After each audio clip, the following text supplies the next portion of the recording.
रेखा गुप्ता जी, स्वागत है आपका इंडिया टुडे कॉन्क्लेव में। ये 22वां कॉन्क्लेव है। दुनिया भर के बड़े बड़े कद्दावर नेता, कॉर्पोरेट टाइकून्स, विश्व गुरु लोग यहाँ पे आए हैं, सेशंस किए हैं। आज दिल्ली की नई मुख्यमंत्री से हम इस कॉन्क्लेव की शुरुआत कर रहे हैं। आपको कभी कभी लगता है कि आप सपना देख रही हैं कि आंख खुलेगी और लगेगा अरे ये क्या हो रहा है? क्या आपको लगता है कि लॉटरी लग गई आपकी? लॉटरी नहीं बोलूंगी, पर नायक पिक्चर की नायिका के रूप में मुझे लगता है। ना कभी सपना देखा कि जिसे मैं कहूं कि a dream come true, not. मैं तो अपनी राह चल रही थी और चले जा रही थी। ये अवसर, ये जिम्मेदारी मुझे पार्टी ने, नरेंद्र मोदी जी ने जो दी है, तो लॉटरी नहीं, पर एक पूरे देश की बेटियों को जो सम्मान मिला है, इसके लिए धन्यवाद करना चाहूँगी मोदी जी का, जिन्होंने शब्दों को यथार्थ बना दिया। Women lead development and women lead government को, शब्दों को चित्रार्थ करके आज रेखा गुप्ता को सीएम नहीं बनाया, पूरे देश की बेटियों के लिए एक संदेश दिया है कि भारत का विज़न अब बहुत आगे जाने वाला है। इत्तेफाक देखिए कि रेखा गुप्ता जी इससे पहले कभी कॉन्क्लेव में दिल्ली में रहने के बावजूद ऑडियंस में तक बैठने के लिए नहीं आई, गेस्ट बनकर नहीं आई, सीधे कॉन्क्लेव से शुरुआत हो रही है। कभी कभी आप सोचती हैं कि आप में नड्डा जी ने, मोदी जी ने, अमित शाह ने क्या ऐसा देखा कि जो 48 बीजेपी के विधायक थे उन सब में आप ही को क्यों चूज किया गया? पार्टी और नेतृत्व, मोदी जी, नड्डा जी, वो खुद एक एक स्टेप करते हुए आज जिन पदों पे विराजमान है, आज पूरे वर्ल्ड के लिए जो आइकॉन है, उनकी वर्किंग ग्रास रूट से शुरू हुई। जब वो लोग किसी मंच के माध्यम से ये बोलते थे कि हम तो भाई पोस्टर लगाते थे, पार्टी में सबसे छोटे कार्यकर्ता थे, साइकिल पे मीटिंग लेने जाते थे, तो वो जो फील है कि एक कार्यकर्ता के मन में क्या भाव होते हैं, वो कितनी मेहनत करता है, और ये सच में हमारे लिए बड़ा सौभाग्य है कि हमें ऐसी लीडरशिप मिली जिनकी निगाह में एक एक व्यक्ति है, कौन कितना काम कर रहा है, कितना डेडिकेटेडली कर रहा है, और उसके अंदर क्या प्रोस्पेक्ट है। मैं तो यही कह सकती हूँ कि वो जौहरी हैं, हर एक हीरे की परख रखते हैं। क्या बात है। और आप है 24 कैरेट का सोना। I hope. नहीं तो हम जानना चाहते हैं आपसे आपके विजन के बारे में, क्योंकि अब आप सीएम बन गई हैं। अब अगले 5 साल में आपके पास 2.5 इंजन है, मतलब एक तो सेंट्रल गवर्नमेंट, स्टेट गवर्नमेंट, और एमसीडी भी कुछ दिन में आप लोगों के पास हो सकता है कि आ जाए। इतने मना भी नहीं कर रही, बोल रही हाँ हम तोड़ के ले आएंगे। अरे अभी तोड़ने की ज़रूरत नहीं है, they are ready to come. अच्छा। सब लोग इस समय देश और दिल्ली दोनों को इकट्ठे चलाना चाहते हैं। ये जो बीच का टाइम स्पेन गया है, मुझे लगता है कि हर दिल्ली वासी को ये समझ में आया है कि डबल इंजन की सरकार ही सबसे अच्छा पाथवे है दिल्ली को एक विकसित दिल्ली बनाने के लिए। पर जो लोग यहाँ बैठ के आपको देख रहे हैं ना, उनके जहन में कहीं ना कहीं ये सवाल, आपको नहीं बोलेंगे क्योंकि वो आप सीएम हैं, वो आपसे डरेंगे थोड़ा सा, लेकिन उनके जहन में सवाल होगा क्या इनके बस की है? वो इसलिए क्योंकि आप कभी एमएलए बनी नहीं, इससे पहले आपको सिर्फ काउंसलर का एक्सपीरियंस है, अब आप सीधे सीएम बन गई। इतने सारे बाबू रहते हैं, बाबू कंफ्यूज करने की कोशिश करते हैं, काफ़ी टाइम लग जाता है समझने में कि फाइलों के साथ करना क्या है। अब सीधे के सीधे आप सीएम बन गई हैं, मैनेज कर पाएंगे इन सब चीज़ों को? बिल्कुल ठीक कह रहे हैं आप, ये क्वेश्चन बहुत सही है, पर एक शेर कहना चाहूँगी कि शाख से टूटे हुए पत्ते नहीं हैं हम, शाख से टूटे हुए पत्ते नहीं हैं हम, आंधियों से कहो अपनी औकात में रहें। क्या बात है, वाह वाह वाह। आंधियों से कहो कि अपनी औकात में रहें, ये शेरो शायरी भी करती है। ये आपका नया रूप मुझे नहीं पता था। भाई दिल्ली यूनिवर्सिटी वाले हैं और डूसू की प्रेसिडेंट रही हूँ। तो शेर तो हर भाषण के साथ होता है, पर मुख्यमंत्री हूँ तो इसलिए थोड़ा सा ध्यान से करना पड़ता है। नहीं, पर मैं अपनी बात को पूरी करना चाहूँगी। ये वो तस्वीर है आपकी दिल्ली यूनिवर्सिटी से, यस ऑफ कोर्स, जब आप प्रेसिडेंट बनी थी। जनरल सेक्रेटरी इन 1995 मैं दिल्ली विश्वविद्यालय छात्र संघ डूसू की general secretary. She is Alka Lamba, she is president, और next year I was DUSU president. तो मैंने ये जो शेर कहा वो इसलिए कहा कि रेखा गुप्ता सीएम नहीं बनी है, ये भारतीय जनता पार्टी की वो लीडर, वो एमएलए सीएम बनी है जिसके साथ पूरा नेतृत्व है। आज नरेंद्र मोदी जी के नेतृत्व में, उनके विज़न के साथ में दिल्ली ने काम करना है। आज मेरे 48 विधायक, मेरे 6 मंत्री, हम सब एक टीम है, और ये टीम है नरेंद्र मोदी जी की टीम। तो कोई अकेला और कोई एक विज़न के साथ में एक पूरा रास्ता है जिसे हमें तय करना है, और इस रास्ते में कोई सोलो डिसीज़न, कोई सोलो अपना ही रास्ता नहीं है। ये दिल्ली के विकास का रास्ता ऑलरेडी तय हो चुका है। इसके पहले की सरकारें उनके साथ मिलके चलना नहीं चाहती थी। फ़र्क इतना है कि अब केंद्र सरकार के साथ में दिल्ली सरकार मिलके काम करेगी तो डेफिनेटली दिल्ली को वो मिलेगा जो दिल्ली का राइट है, जो दिल्ली का अधिकार है। आप दिल्ली की चौथी वुमेन सीएम हैं। सुषमा स्वराज जी बीजेपी से फर्स्ट वुमेन सीएम थी, फिर शीला जी बनी, आतिशी जो कि अब आपकी लीडर ऑपोजिशन है, और आप हैं। आप जब कॉन्क्लेव में आई, मैं देखा कि जितनी भी महिलाएं हैं बहुत खुश हो रही थी कि अरे यार एक वुमेन सीएम बन गई, मतलब एक वुमेन कामराडरी एक एक्स्ट्रा देखने को मिल रही है कि इतने सारे लड़कों के बीच में एक तो चलो हमने वुमेन सीएम देखी। ऑफ कोर्स ये फीलिंग यहाँ पे बैठी सिर्फ मेरी उन बहनों में नहीं है, ये फीलिंग मैंने पूरे देश में फील की है। आज मुझे बने हुए 20 तारीख के बाद से आज तक 15 दिन लगभग हुए हैं, पर पूरे देश से जिस तरीके से महिलाओं के मैसेजेस आ रहे हैं, फ़ोन कॉल आ रहे हैं, मिलना हो रहा है, और पूरे सोशल मीडिया पे जिस तरीके से बधाइयों का तांता लगा है, तो मैं उनके उस जेस्चर को रिसीव कर पा रही हूँ कि उन्हें कितनी खुशी हो रही है कि आज एक महिला, देखिए आप बुरा माने या भला माने, हमारी सोसाइटी में आज भी लेडीज़ को फ्रंट फुट पे खेलने का, काम करने का मौका नहीं मिल पाता। खुद देश की प्रधानमंत्री रही इंदिरा गांधी जी, पर आप उनकी मिनिस्ट्री में उनके जितना कैबिनेट था, कोई और दूसरी महिला नहीं थी, किसी और को कभी आगे बढ़ने का मौका नहीं मिला। जब जब भी संसद में वो बिल आता रहा जिसमें रिजर्वेशन की बात होती थी, तो जितनी मर्जी पार्टियां महिला हितों की बात करें, वो उस बिल को फाड़ के कोने में किसी डस्टबिन में डाल देती थी। एकमात्र लीडरशिप नरेंद्र मोदी जी की, जिन्होंने ये डेयर किया, जिन्होंने ये साहस किया कि नहीं, ये 33% रिजर्वेशन भी देना है, और वुमेन लेड गवर्नमेंट के नाते दिल्ली जैसा शहर जो कि देश की राजधानी है, उसमें भी एक महिला को मौका देना है।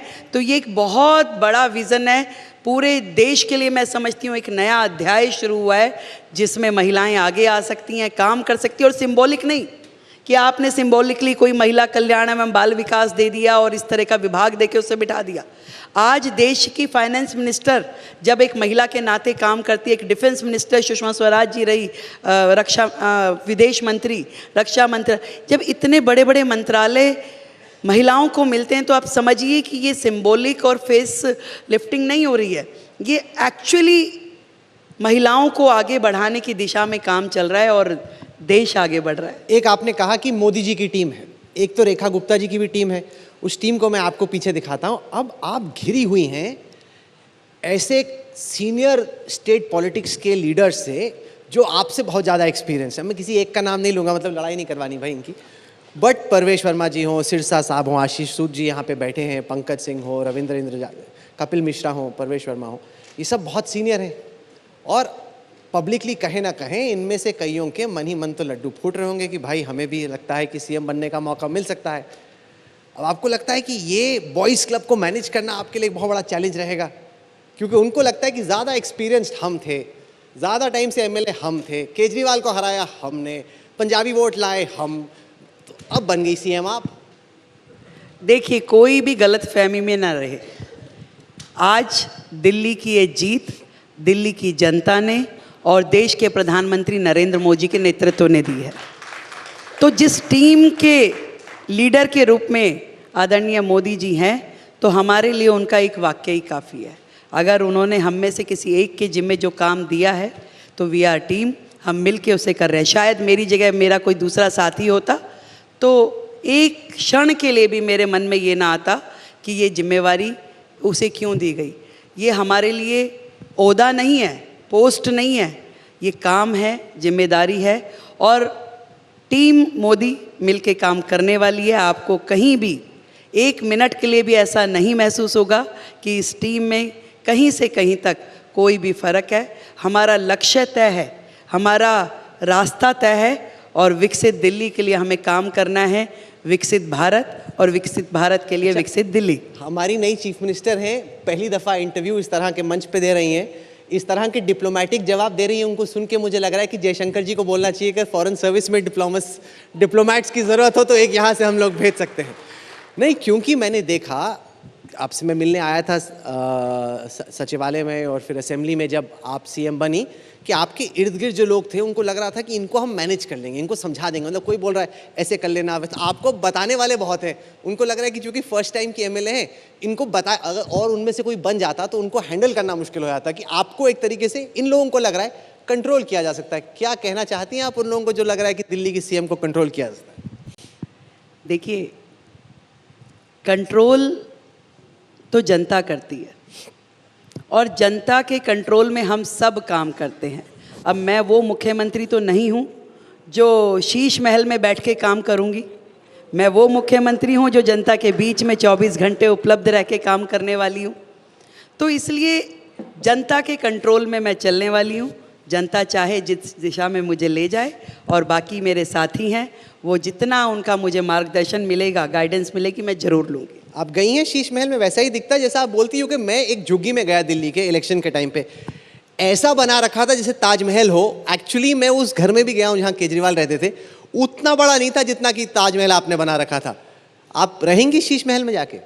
बिल्कुल नहीं रहूँगी। और ये बात मैंने पहले दिन ही बोली थी कि ये जनता के गाढ़े खून पसीने की कमाई है और मुझे कोई अधिकार नहीं है कि मैं अपने ऐशो आराम के लिए उसे खर्च करूं। और दिल्ली की जनता की ये प्रॉपर्टी दिल्ली के लिए काम आएगी, इसके लिए कुछ अच्छा प्रोजेक्ट सोचा जाएगा। पर मुख्यमंत्री के नाते जो मुझे काम करने हैं उसके लिए जितना सफिशेंट मेरे लिए जगह होगी वो मैं ज़रूर करूंगी। और जनता के बीच में रह के काम करना, मुझे लगता है कि ये बड़े बड़े ऑफिसेस, बड़े बड़े घर कोई ज़रूरी नहीं है। आपको एक सफिशेंट सा ऑफिस मिले और आप जनता के बीच में रह के काम करें। जनता भी यही चाहती है कि हमारा जनप्रतिनिधि हमारे साथ रहे, हमारे बीच में रहे, अगर उसे ज़रूरत पड़े तो उसे हम रिसीव कर पाएँ।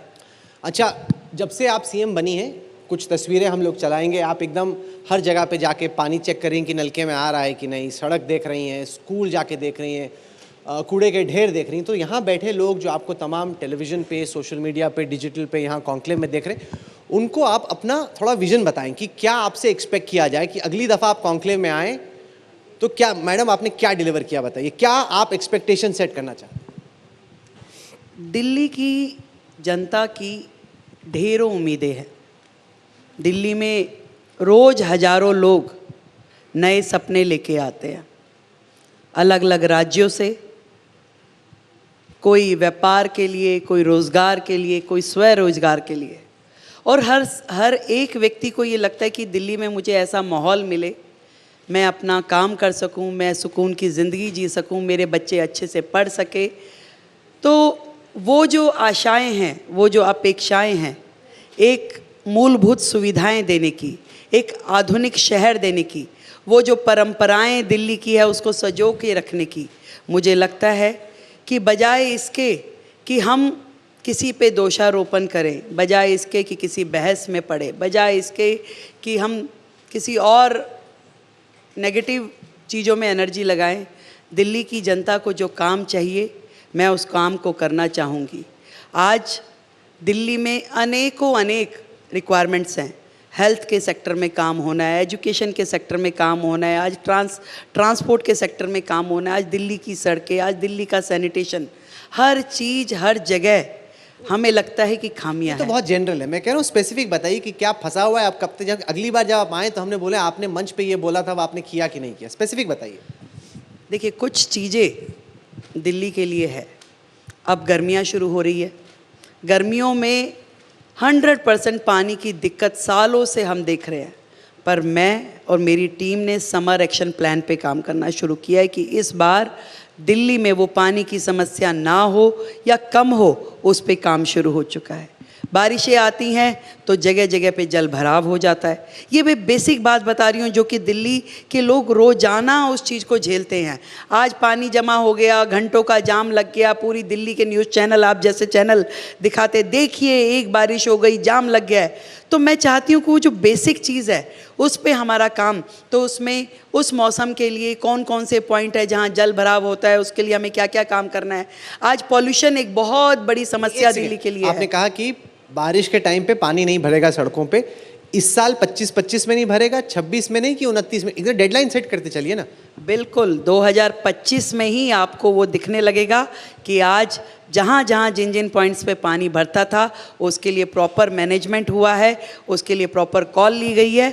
वो सारी तो इस मेरी साल पानी प्रायोरिटी नहीं है। भरेगा बारिश, आप लोग नोट कर पूरी लीजिए। पूरी कोशिश रहेगी कि मैम, दिल्ली ये में। सब आपके पीछे पड़ जाएंगे, आपने बोला था कॉन्क्लेव आप में कि चिंता पानी ना नहीं भरेगा। करिए, कहीं ऐसा ना हो मैं इनके पीछे पड़ जाऊं। चलिए, आपने कहा कि पानी नहीं भरेगा बारिश में, ये पहला हुआ। ये कूड़े के ढेर हैं, मैं तस्वीरें चलाओ जरा पीछे, बहुत बड़े बड़े हैं, और जितने बड़े ये कूड़े के ढेर हैं उससे बड़े हमने दावे सुने हैं अलग अलग नेताओं के कि कूड़े के ढेर को 3 साल में, 2 साल में, 1 साल में खत्म कर देंगे। इतनी बार तो हमें लेके गए हैं दिखाने के लिए, वो ढेर बड़ा ही होता रहता है। रिसेंटली मैं विज़िट करा मैंने भलसवा वाला ये जो माउंटेन है, और बहुत बड़ा हिस्सा अभी हमने उसको क्लीन किया है और उस पर 54,000 बैम्बो प्लांट्स लगाए गए हैं ताकि एक ग्रीन बेल्ट शुरू हो जाए, और लगातार टाइम बाउंड तरीके से इस लैंडफिल साइट्स को कम किया जाए। इसका पूरे के पूरे तीनों साइट जो हमारी है, आप देख रहे हैं, मेरा वहाँ जाना हुआ है, एलजी साहब ने जो इसमें काम किया है, देखिए बहुत टाइम बाउंड को स्पेसिफाई करते चलिए। 100%। देखिए 2 साल का हमने टारगेट लिया है और उसमें एवरी 3rd मंथ हम इसे विजिट करके उसमें कितना एरिया हमने उसे क्लीन किया, उसको ग्रीन किया, और बाद में एक बड़ा कोई प्रोजेक्ट इन जगहों पे हमारा शुरू हो।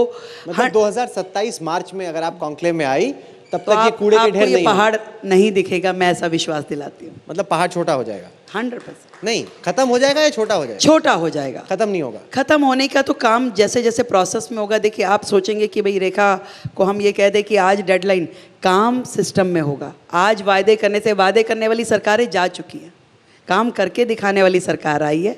काम आपको रोज नित्य नियमित होता हुआ दिखाई देगा। डेली का प्रोग्रेस आप देख सकते हैं, मांग सकते हैं, बोल सकते हैं। और जब हम हर तीसरे महीने आपके सामने, जनता के सामने रिपोर्ट पेश करेंगे, आपको एहसास हो जाएगा कि वायदे नहीं, यहाँ पर वायदे निभाने का काम चल रहा है। सॉरी, ये तो ऐसा हो गया। आप कह रहे हैं कि 2027 में कूड़े का ढेर कम हो जाएगा, खत्म नहीं होगा। मतलब कितना कम होगा? 50%, 60%, 70%? एग्जैक्ट मुझे लगता है कि लगभग हम उसे 80-90% तक लेके आ पाएंगे। 80-90% रहेगा या 80-90% खत्म हो जाएगा? खत्म हो जाएगा सर, खत्म हो जाएगा। और ये भी मैं इसलिए ले रही हूँ कि कल को आप कह दो भाई ये समतल नहीं हुआ, आपके सेफ्टी गार्ड ले रही हूँ। 100% हो जाएगा, ये भी कह सकती हूँ। बेसिकली आप कह रही हैं कि 80-90% क्लीन हो जाएगा, बाकी 2 साल के बाद। और अच्छा, पोल्यूशन बहुत ज़्यादा है मैम, यहाँ पे मास्क लगाने पड़ते हैं, कई सारे लोग हैं, अब सांस लेने में भी दिक्कत होती, कहीं कहीं छोड़ के तो पहाड़ों में, गोवा में, यहाँ वहाँ जा रहे हैं। पोल्यूशन का, क्योंकि अब आपके पास कोई बहाना भी नहीं है। क्या है कि हरियाणा में सरकार आपकी है, यूपी में सरकार आपकी है, राजस्थान में सरकार आपकी, तो तीनों तरफ से दिल्ली के इर्द गिर्द जो राज्य हैं उनमें सरकारें आपकी हैं। पोल्यूशन कब कम होगा? आपकी नहीं है भाई, बीजेपी की है। आपकी नहीं है, बीजेपी की सरकारें हैं। और वो तो बेचारे अभी विपासना करने गए होंगे। अब तो कोई सामने से भी बोलता है तो हम कहते हैं भाई आपकी छोड़ दीजिए, आगे बढ़िए।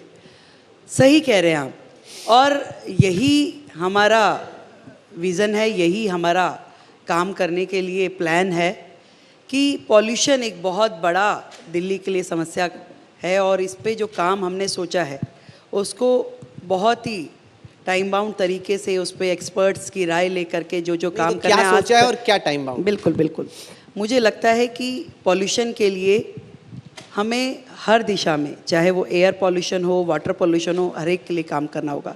एक तरफ हमने यमुना को साफ़ करने का काम शुरू किया है, वहाँ से गार्बेज क्लीनिंग, वहाँ पे एसटीपीज़ बना करके जो नाले न यमुना में गिरते हैं उसको क्लीन करने का काम शुरू किया है। और दूसरी ओर एयर पॉल्यूशन के लिए हम सब ई व्हीकल से ले करके पराली को ख़त्म करने तक का जो रास्ता है उसे तय करने वाले हैं।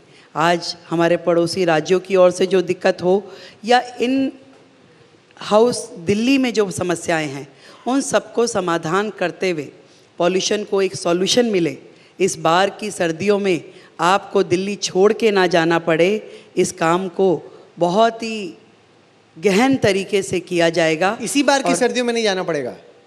अब से बिल्कुल। लेके दिसंबर तक क्या करेंगी आप? नहीं, अब से लेके दिसंबर आप ऐसी तक मुझे डेडलाइन लगता है लीजिए जो ठीक ठीक भी लगे। आपको हम 1 साल और देने को तैयार है पोल्यूशन के लिए।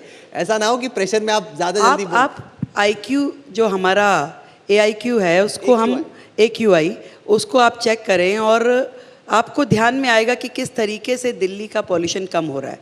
और उसके लिए जो भी एफर्ट्स हमारी गवर्नमेंट को करने हैं, हमारे सिस्टम को करने हैं, हम नहीं, तो उसको करेंगे। स्पेसिफिक बताइए ना, अब से लेके दिसंबर तक पोल्यूशन कम कैसे होगा? आप इसे टाइम बाउंड करना चाहते हैं और इसको आप चाहते हैं कि मैं वायदे करूं केजरीवाल जी के जैसे और फिर आप स्क्रीन पे चलाएं कि रेखा जी तो ये बोल के गई थी, तो मैं ऐसा करने वाली नहीं हूं भाई। आप फंसाइए मत मुझे। नहीं, मैं आपको आप मुझे extra time कहेंगे देने को तैयार नहीं हूं। एक्स्ट्रा टाइम आप मैं 5 साल का भी मांग लूँ तो फिर आपको नहीं होगा, परंतु काम जेन्युइनली होगा। आप कहेंगे कि अब केजरीवाल जी के जैसे मैं बाद में जाते हुए माफ़ी नहीं मांगना चाहती कि मैं नहीं कर पाई, मुझे काम करना है और काम करने दीजिए।